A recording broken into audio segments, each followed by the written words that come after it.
시청자 여러분 안녕하십니까? IBS 뉴스데스크입니다. 오늘 저희 뉴스데스크에서는 최근 논란의 중심이 되고 있는 빈병 연쇄 테러범에 관하여 보도드립니다. 2030년도 올해 대한민국의 빈병제 사용률은 100%에 육박하는 수준입니다. 현재 대한민국 국민이라면 10여 년 전과는 달리 빈병의 가치를 화폐나 다름없이 높게 평가합니다. 새해 복 많이 받으세요. 안녕.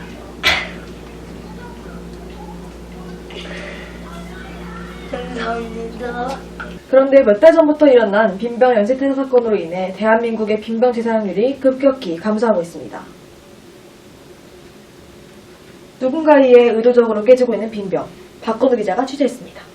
몇 년간 한 번도 깨지지 않고 회수되던 빈 병들이 최근 몇 달간 싸늘히 깨진 채 발견되었습니다. 경찰의 조사 결과 유리병이 같은 형태로 깨진 것으로 미루어 보았을 때 동일 인물의 소행이 분명하다는 소견입니다. 이처럼 처참히 깨져버린 빈병은 더 이상 재사용이 불가능한데요. 이러한 충격적인 사실에 시민들은 받아들이기 힘들다는 실정입니다. 학교에서 야자할 때 병 깨지는 소리 때문에 집중이 안 돼요. 아들이 밖에 나가 놀다가 깨진 병 보고 경기를 일으킬까봐 밖에 내보내질 못하겠어요. 이러한 환경 오염에 대한 공포는 얼마 전 실시된 통계청 조사 결과 남북 전쟁에 대한 공포보다 훨씬 큰 것으로 드러나는데요. 환경보호와 국민들의 스트레스 완화를 위해 빈병 테러에 대한 대처가 시급한 실정입니다. RBS 박건우입니다. 빈병 테러 사건은 2030년도 현재 전 세계적으로 지난 몇 년간 절대 찾아볼 수 없었던 이례적인 현상인데요. 이에 대한 국제적인 관심도 뜨겁습니다. 요즘 인터넷에 떠도는 CCTV 영상입니다. 최근 몇 달간 대한민국에서 일어난 빈병 연쇄 테러범의 동영상인데요. 동영상을 접한 해외 네티즌들은 빈병 테러범에 대해 맹렬히 비난했습니다. 또한 이를 지구적으로 해결해야 할 문제라며 빈병 테러범에 대한 대책 해결 촉구를 주장하기도 했습니다. 이에 관련하여 RBS는 해외 파견 기자를 통해 각지 외국인들의 반응을 직접 들어보았습니다. これは日本で絶対ありえないことなので、すっごい怖いです。ผมมาที่เกาหลีเพราะว่าผมชอบบาลูแต่ผมจะไปไทยเพราะว่าผมกลัวแก้วตกกลัวมากครับ This is a global disaster. Since the empty bottle rate has decreased, abnormal climate started to appear in Canada. Even Niagara Falls was frozen over a few days ago. This kind of thing has never happened before. 이처럼 외국인들도 이번 빈병 테러 사건에 대해 한국인들 못지않게 큰 걱정과 공포를 느끼고 있음을 알 수 있었습니다. RBS 뉴스 김학준입니다. 이렇듯 쇄도하는 빈병 테러 사건에 대한 대책 촉구에 사태의 심각성을 인지한 걸까요? 네티즌들의 움직임이 활발합니다. 지강진 기자가 전해드립니다. 빈병 테러 사건 피해자에 대한 시민들의 모금운동도 인터넷을 통해 빠르게 확산되고 있습니다. 얼마 전 대한민국에서 시작된 아이스보틀 챌린지입니다. 빈병 테러로 인한 피해자의 금전적, 정신적 보상을 위한 기부 확산을 위해 네티즌들은 유리병 안에 든 차가운 물을 뒤집었습니다. 이는 지난 2014년도에 있었던 아이스버킷 챌린지를 연상케 하는데요. 유명 연예인들뿐만 아니라 일반 시민들의 적극적인 모금 홍보로 SNS상에서 큰 이슈가 되었습니다. IBS 뉴스 지광진입니다. 이렇듯 빈병 테러 사건으로 온 사회가 혼란에 빠지자 정부와 여러 민간, 환경단체도 이에 대한 대책을 발표했습니다. 전유진 기자가 취재했습니다. 정부가 오늘 오전 긴급대책 결의문을 발표하였습니다. 국가의 위신을 떨어뜨리는 일이며 지구촌 환경 보호를 위해 범인을 잡을 때까지 총력을 기울일 것을 약속드립니다. 급감하는 빈병 재사용률에 과거 해체되었던 용기순환협회와 리우즈 챌린지 연합도 대책 마련을 위해 10년 만에 움직임을 보이고 있습니다.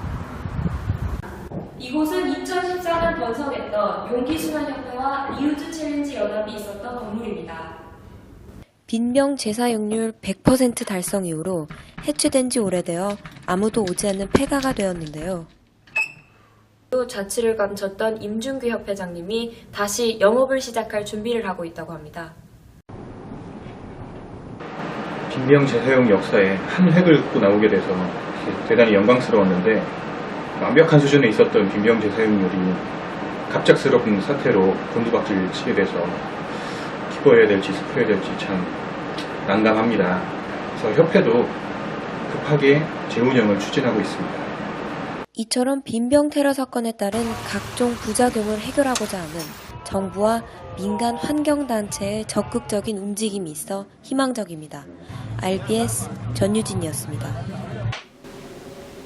지금 들어온 속보입니다. 방금 전 3시 10분 서울시 광진구의 한 오피스텔에서 빈병 테러 사건의 범인과 그 배우 인물이 검거됐습니다. 김민정 기자.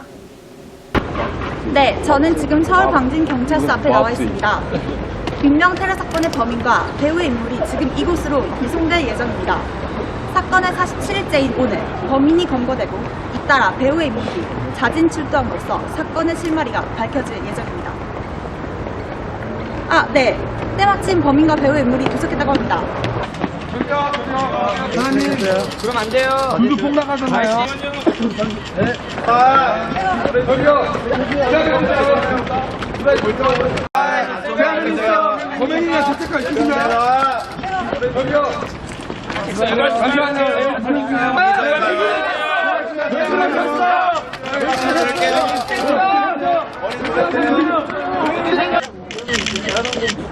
정말 아무것도 몰랐습니까? 여기 좀 봐주세요. 만지지 마세요. 됐을감은 없으십니까? 2020년 범죄가 더 있으니까. 아무것도 모릅니다. 본인이 하신 범죄에 대해 어떻게 생각하십니까? 저는 잘못 없다 생각합니다. 앞에 한번 봐주세요. 앞에 와주세요. 앞에. 보세요. 도대체 왜 그러셨습니까? 솔직히 말씀드리겠습니다. 저는 페트병 사업자입니다. 그런데 일회용 페트병 사용률이 사상 최저치를 기록하게 되자 제가 잠시 미쳤었던 것 같습니다. 이러다간 우리 회사가 망할 것 같고, 망하면 우리 가족과 우리 직원들은 다 길바닥에 내앉아야 할 그런 상황이었습니다. 그래서 어쩔 수 없이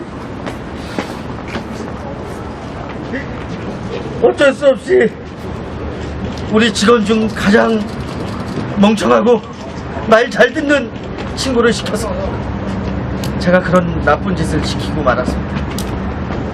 국민 여러분, 정말 잘못했습니다. 사죄드립니다. 용서해 주십시오. 네, 이번 사건은 빈병 재사용률이 증가하고 페트병 기업의 수입이 감소하면서 이에 분노한 한 페트병 회사 사장의 소행으로 밝혀졌습니다. 범인은 이에 대한 비난을 피할 수 없을 것으로 보여집니다. 이렇듯 흉악무도한 범죄에 대한 사회에 어떠한 판결이 내어질지 그 결과가 주목됩니다. RBS 뉴스 김민정입니다. 네, 이번 빈병 연쇄 테러 사건은 개인의 금전적 이익을 위해 환경을 파괴하고 사회를 혼란에 빠뜨린 어이없는 사건이었습니다. 아직도 이런 이기적인 생각을 가지고 이토록 잔인한 만행을 저지른다는 것이 정말 믿기 힘듭니다. 우리가 살고 있는 이 터전을 소중히 보존하는 것보다 더 중요시되어야 할 가치가 과연 있는 걸까요? 이번 사건을 계기로 우리 사회의 진정한 가치가 무엇인지 생각해 보아야겠습니다.